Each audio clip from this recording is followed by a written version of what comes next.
আসসালামু আলাইকুম ওয়া রাহমাতুল্লাহি ওয়া বারাকাতুহু। দ্বিতীয় প্রশ্ন, খতনা উপলক্ষে অনুষ্ঠান করা শরীয়ত সম্মত কতটা সঠিক?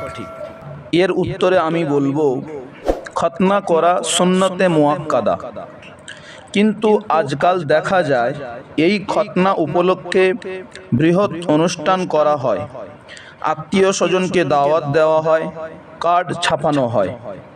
শরীয়তের দৃষ্টিতে খতনা উপলক্ষে অনুষ্ঠান করা, দাওয়াত দেওয়া এবং উপহার গ্রহণ করা সুন্নতের পরিপন্থী ও বেদাত।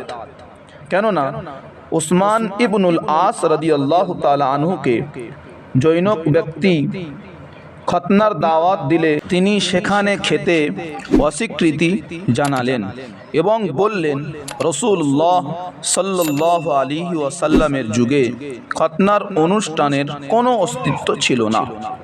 এ কথাটি ফতোয়া রশিদিয়া 163 নম্বর পৃষ্ঠার মধ্যে লিপিবদ্ধ আছে।